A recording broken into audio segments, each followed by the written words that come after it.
அன்பு தமிழ் உறவுகளுக்கு வணக்கம். கம்யூனிஸ்ட் கட்சிகளை கடுப்பேற்றிய முதல்வர் விஜய் ஆதரவை திரும்ப பெறும் ஆலோசனையில் கம்யூனிஸ்ட் கட்சிகள். தாவேகா ஆட்சி நிலைக்குமா கவிழுமா? இதை பத்தி தான் இந்த காணொளியில் விரிவா பேச போறோம்.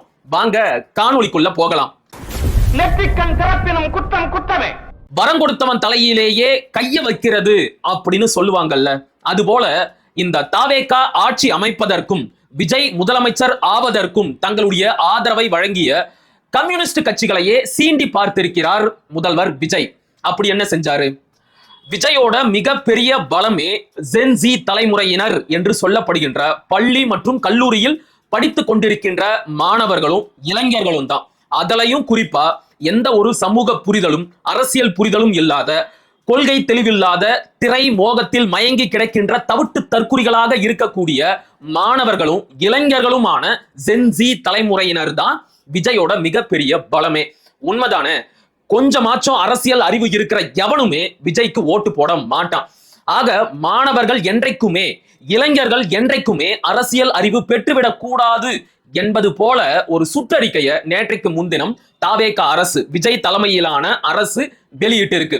அது என்ன சுற்றறிக்கை அப்படின்னா, பார்வையில் காணும் அரசு கடிதத்தில் இடதுசாரி கட்சிகள் மற்றும் தமிழ்நாடு காக்ரோச் ஜனதா கட்சி நடத்தும் போராட்டங்களில் மாணவ மாணவிகள் மற்றும் இளைஞர்கள் பங்கேற்பதை தடுக்கும் வகையில் பள்ளிக்கல்வி, உயர்கல்வி, காவல்துறை மற்றும் மாவட்ட நிர்வாகம் ஆகிய துறைகளுக்கு இடையே துறை இடை தொடர்பு மற்றும் ஒருங்கிணைந்த நடவடிக்கை மேற்கொள்ளுமாறு தெரிவிக்கப்பட்டுள்ளது. எனவே மாணவ மாணவிகள் மற்றும் இளைஞர்கள் இடதுசாரி கட்சிகள் மற்றும் தமிழ்நாடு காக்ரோச் ஜனதா கட்சி நடத்தும் போராட்டங்களில் பங்கேற்பதை தடுக்கும் வகையில் உரிய ஒருங்கிணைந்த கூட்டு நடவடிக்கை மேற்கொள்ளப்பட்ட நடவடிக்கையின் விவரத்தை உடன் இவ்வலுவலகத்திற்கு அனுப்புமாறு கேட்டுக்கொள்கிறேன் அப்படின்னு ஒரு சர்க்குலரை அனுப்பி வச்சிருக்கிறாங்க. எதுக்காக இந்த சர்க்குலர்? எதுக்காக மாணவ மாணவிகள் இளைஞர்கள் தமிழ்நாடு காக்ரோச் ஜனதா கட்சி நடத்தும் போராட்டத்திலும் இடதுசாரி அமைப்புகள் நடத்தும் போராட்டத்திலும் கலந்து கொள்ளக்கூடாது அப்படின்னு தாவேகா அரசு சொல்லுது? சில நாட்களுக்கு முன்னாடி காக்ரோச் ஜனதா பார்ட்டி டெல்லி ஜந்தர் மந்தர்ல நீட் முறைகேட்டை எதிர்த்து மிகப்பெரிய போராட்டத்தை முன்னெடுத்தாங்க. அந்த போராட்டத்தின் விளைவாக ஒன்றிய கல்வி அமைச்சராக இருந்த தர்மேந்திர பிரதான் தன்னுடைய பதவியவே ராஜினாமா செஞ்சாரு. காக்ரோச் ஜனதா பார்ட்டியோட இந்த போராட்டத்திற்கு ஆதரவாக நாடு தழுவிய அளவில் இடதுசாரி மாணவர் அமைப்புகளான SFI, student federation of India மற்றும் AISF, all India student federation போன்ற அமைப்புகள் போராட்டங்களை முன்னெடுத்தாங்க. இங்க தமிழ்நாட்டில் கூட இந்திய கம்யூனிஸ்ட் கட்சியின் தலைமை அலுவலகமான பாலன் இல்லத்தில் SFI-யும் AISF-ம் மாணவர்களோடையும் இளைஞர்களோடையும் சேர்ந்து நீட் தேர்வை ரத்து செய்ய சொல்லி போராட்டங்களை முன்னெடுத்தாங்க. இத்தகைய போராட்டங்கள் ஆளும் அரசுக்கு ஒரு இக்கட்டான சூழலை ஏற்படுத்துது. அதிலையும் குறிப்பாக தமிழ்நாட்டில் ஆளும் கட்சியாக இருக்கக்கூடிய தாவேகாவிற்கும் முதலமைச்சராக இருக்கக்கூடிய விஜய்க்கும் இடதுசாரி மாணவர் அமைப்புகளின் இத்தகைய போராட்டம் என்பது மிகப்பெரிய தலைவலியை ஏற்படுத்துது. ஏன்னா நீட் தேர்வை ரத்து செய்ய சொல்லி இடதுசாரி மாணவர் அமைப்புகள் முன்னெடுத்த போராட்டம் என்பது விஜயோட இரட்டை நிலைப்பாட்டை தமிழ்நாட்டு மக்களுக்கு தோல் உரிச்சு காட்டிடுச்சு.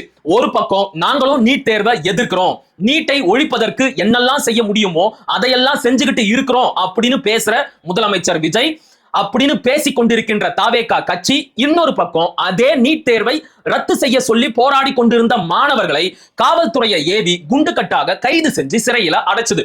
நாமளும் நீட் தேர்வை எதிர்த்து போராடணும் அப்படின்னு கல்லூரியோட ஹாஸ்டல்ல ஆலோசனை செய்து கொண்டிருந்த மாணவர்களை கல்லூரிக்குள்ளேயே புகுந்து மிரட்டியது தாவேகா அரசோட காவல்துறை. இது என்ன இரட்டை நிலைப்பாடு?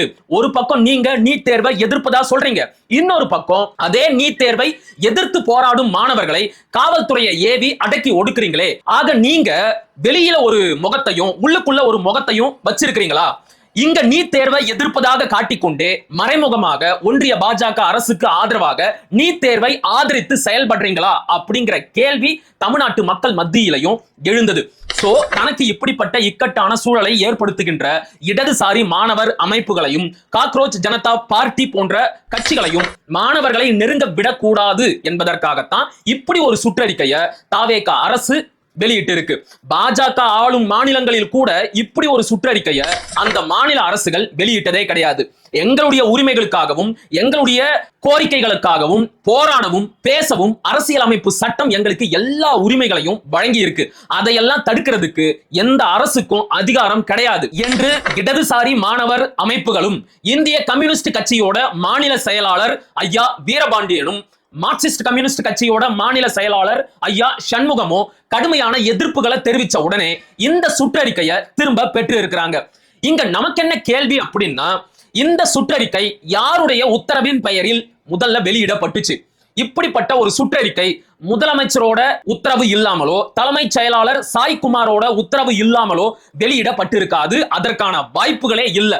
அப்ப முதலமைச்சருக்கும் தலைமைச் செயலாளருக்கும் தெரிஞ்சேதான் இப்படி ஒரு சுற்றறிக்கையை வெளியிட்டாங்களா என்ற கேள்வி இப்ப வலுவா எழுந்திருக்கு.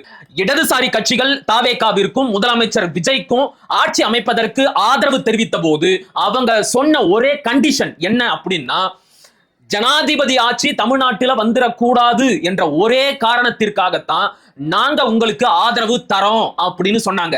ஜனாதிபதி ஆட்சி அப்படின்னா அது பாஜக ஆட்சி தான். ஆனா இப்ப தமிழ்நாட்டில நடக்கிற நிகழ்வுகளை எல்லாம் வச்சு பார்க்கும்போது ஏறக்குறைய இந்த தாவேகா ஆட்சி என்பது பாஜக ஆட்சி போலதான் செயல்பட்டுக்கிட்டு இருக்கு. நான் முன்பே குறிப்பிட்டது போல பாஜக ஆளும் மாநிலத்தில் கூட இப்படி ஒரு சுற்றறிக்கையை யாருமே எந்த பாஜக முதலமைச்சருமே அனுப்பியது கிடையாது. ஆனா தாவேகா அரசு முதலமைச்சர் விஜய் இப்படி ஒரு சுற்றறிக்கையை அனுப்பிச்சிருக்கிறாங்க. சரி, இப்படி ஒரு சுற்றறிக்கை அனுப்பப்பட்டது முதலமைச்சர் விஜய்க்கு தெரியல அப்படின்னே வச்சுக்குவோம். அப்ப இந்த சுற்றறிக்கையை அனுப்பிச்சது யாரு? தலைமைச் செயலாளர் சாய்குமாரா? யார் இந்த சாய்குமார்? இவர் இந்திய தேர்தல் ஆணையத்தால நியமிக்கப்பட்ட தலைமைச் செயலாளர்.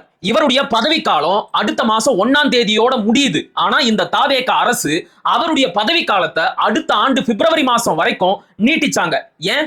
இந்திய தேர்தல் ஆணையம் என்பது பாஜகவோட கைப்பாவை. அப்படி ஒரு அமைப்பு நியமித்த தலைமைச் செயலாளரை இவங்க எதுக்காக வச்சுக்கிட்டு இருக்கணும்? நாங்க பாஜகவை எதிர்க்கிறோம், பாஜக எங்களுடைய கொள்கை எதிரி என்று சொல்லுகின்ற தாவேகாவும் விஜயும் எதற்காக பாஜகவால் நியமிக்கப்பட்ட தலைமைச் செயலாளர் சாய்குமாரை பதவி நீட்டிப்பு செய்து வைத்துக் கொண்டிருக்க வேண்டும்? அவருக்கு தெரியாம சத்தியமா இந்த சுற்றறிக்கை வெளியிடப்பட்டிருக்காது. அப்ப முதலமைச்சருக்கே தெரியாம சாய்குமார் இப்படி ஒரு சுற்றறிக்கையை அனுப்புறாரு அப்படின்னா முதலமைச்சர் விஜயோட கெப்பாசிட்டி எவ்வளவு அப்படின்னு நமக்கு நல்லா தெரிஞ்சு போச்சு. அவருக்கு நிர்வாகம் என்பது சுத்தமா தெரியல. அவருக்கு கீழே இருக்கிற அதிகாரிகள் என்ன பண்றாங்க என்பது கூட அவருக்கு தெரியல.